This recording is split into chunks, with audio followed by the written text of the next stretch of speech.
Welcome to the first episode of a new series where I share some of the most underrated games of 2020. This isn't a series for your Witcher 3s or your Persona 5s, no, we'll be strictly looking at games that either get a lot of unfair criticism or simply amazing games that people don't even know exist. Today's episode has some fantastic genre-bending games which I'm very excited to share with you. First up, have you ever wondered if Pokemon would work better as a Metroidvania? Nope, me neither. But I'm glad somebody asked the question, as it led to the development of Monster Sanctuary, a fantastic new game by Team 17, known for Worms, Overcooked, and The Escapists. That should give you an impression of both the quality and innovation found within Monster Sanctuary. Having a monster catching game made into a platforming Metroidvania makes a lot of sense, as the creatures you catch all have unique abilities, the kind of upgrades you always find in games like Metroid or Dead Cells. Have some vines you need to burn down?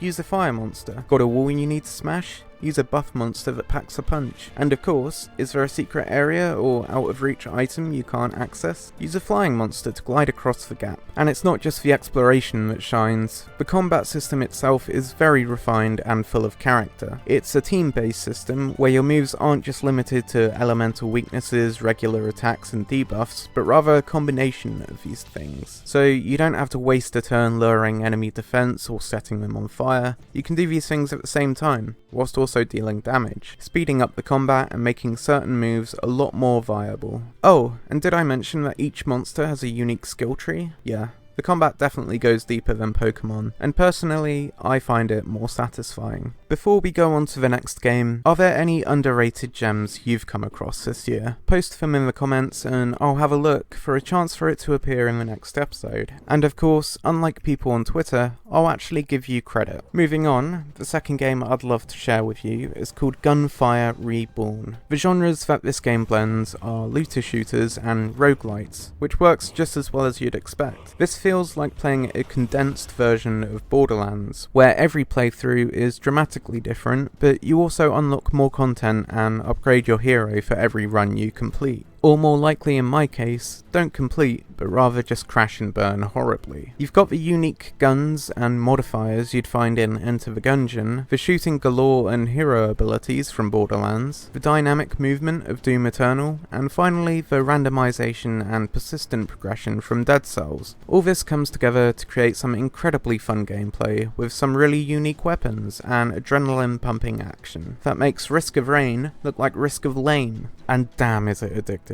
And did I mention how cheap this is? £9.29 is an absolute steal for what you get. Next up is Monster Train, one of the stranger games on this list. If anyone has ever told you to go to hell, then this is the game for you. You'll be playing as the evil overlord of one of numerous factions, and you'll be riding a train straight to hell. Of course, this won't be easy, so you'll need to defend your train from invading attackers. And these guys won't even bother paying for a ticket. Absolute monsters. They have 4 floors to ascend, and when they get to the top, they'll start attacking your core. If your core reaches 0 HP, game over. So you'll need to employ a variety of monsters, traps and spells in order to fend them off. This means picking your main faction, which gives you a strong hero card, as well as a supporting faction, and building a deck full of unique and upgradable cards to use. I've played a lot of deck building games like SteamWorld Quest and Slave Aspire, but this one easily has the most build diversity. My personal highlight was playing a deck that was built solely on placing down units and structures with massive HP levels, and then using a buff called Spike, which damages attackers, and continuously regenerating the HP on those units. This turned it from a turn-based fighting system into a sort of tower defense game, and what's best is it actually won me the run. It wasn't just a gimmicky playstyle, it was a viable one, and that was just one gambit within one faction. Exploring all the other options is just one of many draws of Monster Train. Oh, and did I mention it was multiplayer? Now that's one train journey I wouldn't mind buying a first class ticket for. Now, it goes without saying that the games in these episodes are ones I strongly recommend, which is why I'm not even bothering with giving them a review score. If I didn't personally believe one of these games was worth the money, then I wouldn't be putting it in these episodes. If you yourself want any of these games, check the description for some affiliate links, and that way you can buy them completely DRM free at a low price. Otherwise, if you want to support the channel, I have both a Patreon and a little thing that's a lot more accessible. the like button. I'm very excited for this new series, and I can't wait to make some more episodes. So a like really will go a long way, because I want people to see this series, and I want to shed the spotlight on some games which otherwise don't have it. So if you like the series, then subscribe for more, as I plan to do these pretty regularly. And if any of my other content looks desirable to you, then bada bing bada boom the notification bell, so I can promise to never say it like that again. Thank you for watching the video, I love you guys, so have a great day. This is me, Evans with a Z111 out.